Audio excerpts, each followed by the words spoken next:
Hello everyone, welcome to Electrical Concepts by PAVP. I hope all of you are doing well.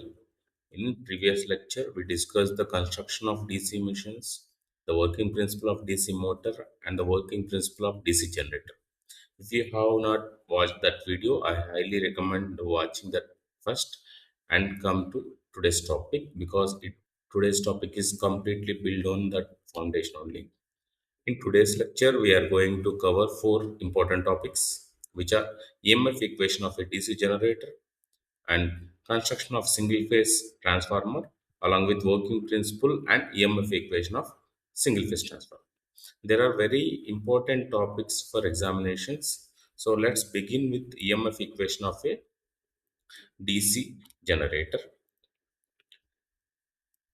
We already know that DC generator converts mechanical energy into electrical energy, but an important question arises: what determines the amount of voltage generated? The answer is given by the EMF equation. The generated EMF is known by E sub Z equal to P into pi into Z n divided by 60A. Let's understand each parameter one by one instead of simply memorizing the formula. Here, the P is number of poles. For example, if a machine having 2 pole, 4 pole, 6 pole, or even more, the greater number of poles, the greater number of magnetic interactions with the armature conductors. Therefore, generated voltage increases. And next one is flux per pole. So, which is determined and it is represented with the pi. So remember one important point.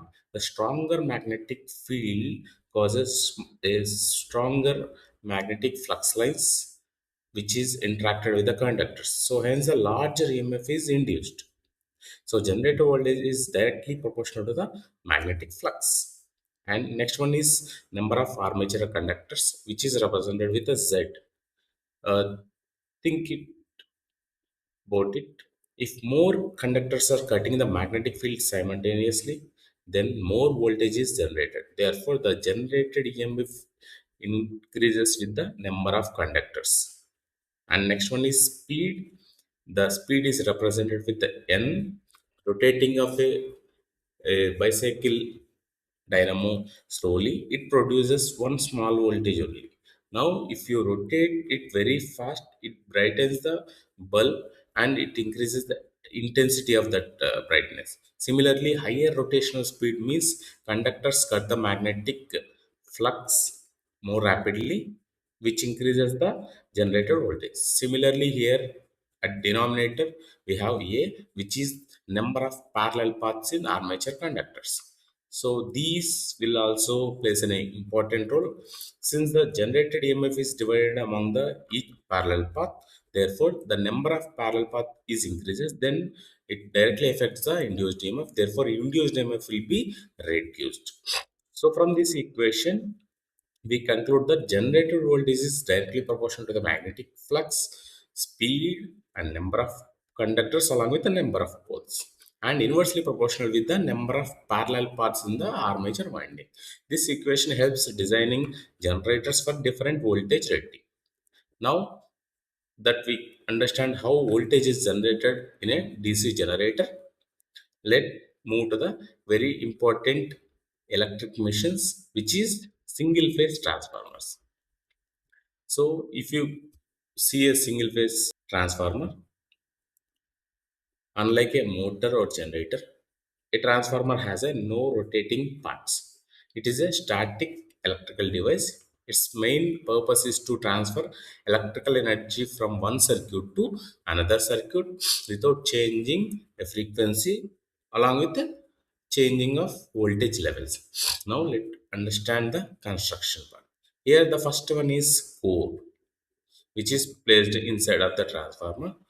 The transformer core provides a low reluctance path for the magnetic flux. It is made up of laminated silicon steel sheets. Now you might ask, why laminated sheets instead of solid steel? The reason is simple. Laminations reduces the eddy current losses, which improves transformer efficiency. And second major part is winding. So each transformer definitely having two kind of winding. One is primary winding, another one is secondary winding. So if you consider a supply is giving at one end, that winding side consider as primary winding, and rest load is connected to the another winding which can be considered as secondary winding. Both windings are made up of insulated copper conductors because copper has a low electrical resistance and high conductivity. And next one is transformer oil. Large transformers contains transformer oil. Many students think that the oil is only for cooling. Actually, it is having two important functions. First one is it's acted insulating medium, and second one is it removes the heat produced inside the transformer. So transformer oil provides both insulating as well as cooling. And next one is conservator tank. If the transformer operates, then the temperatures of the oil will be increases. During that time, the transformer oil expands. The conservator provides a additional space for the expansion. Without that conservator, pressure inside the tank will be increases rapidly and the transformer will get damaged. And next one is breather. Wherever transformer oil expands or contracts, air moves inside and outside of that conservator. This is most of the time will be happen. During that time, the moisture of outside air will be goes inside. So due to that moisture, the transformer oil insulating properties will be reduced. So for that case, these breathers will be uh, placed with the silica gel which absorbs the moisture from the outside air. And next one are bushings. High voltage conductors can't directly passes through the metallic transformer tank. Therefore, specific insulating devices called bushings are used. Bushings safely carry the conductors through the grounded tank without causing electrical breakdown. And next one are radiators. Whenever current flows through the transformer winding, heat is generated. Radiators increases the cooling surface area, allowing heat to dissipate into the atmosphere. This keeps transformer within safe operating temperatures. Next one is Buchholz relay. The final component is this one, which is having a crucial role inside this protective device for oil filter transformers. Suppose if an internal fault occurred inside the windings or inside the core, these like interturn, short circuit, or core fault, or winding insulating failures, these faults generates gases inside the transformer. This Buckle relay detects these gases and gives the alarm or trips the circuit breaker before serious damage occurs. Now let's understand the how transformer actually works. The transformer operates on the principle of mutual inductance. This principle states that whenever a changing magnetic flux links another coil, an EMF is induced in the coil. Let us understand working step by step. Here, if your supply given to primary winding, which is AC supply, because of this supply, alternating current will be continuously changes with the time. Due to this alternating current produces an alternating magnetic flux inside the core.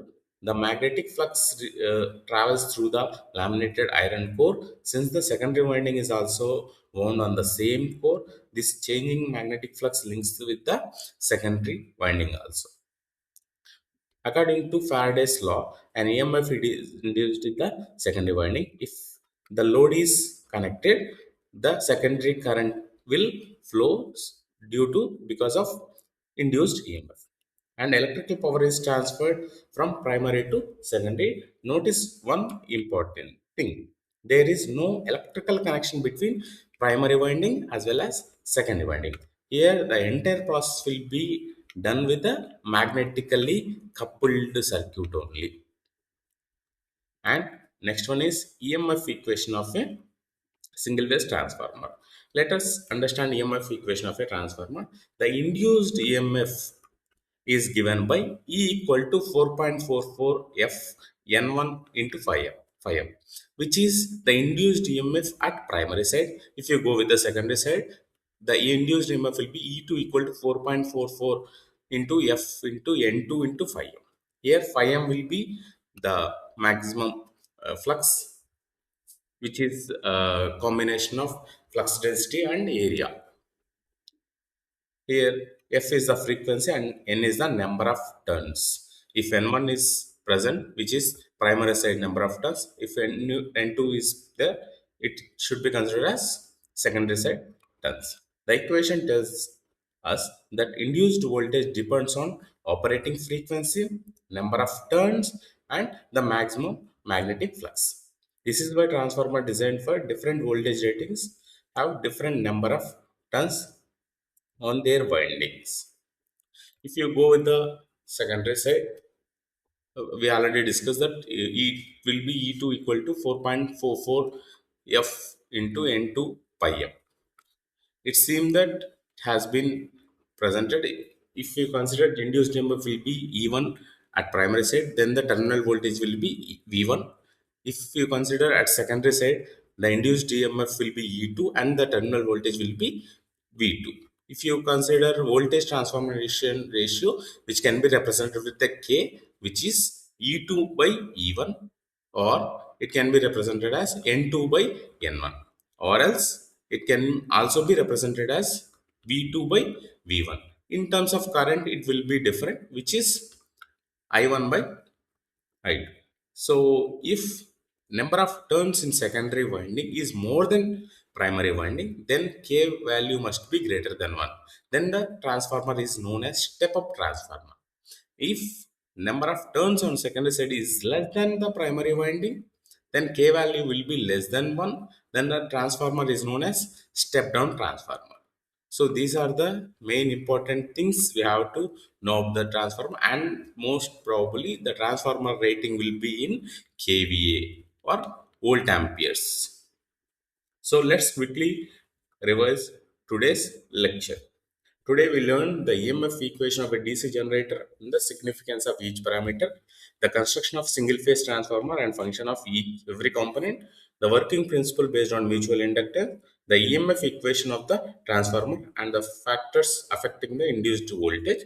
I hope this lecture helped you understand the concepts clearly. If you found this video useful, please support the channel by liking the video, sharing it with your classmates, and subscribing to Electrical Concepts by PAVP. Thank you for watching, and I will see you in next lecture.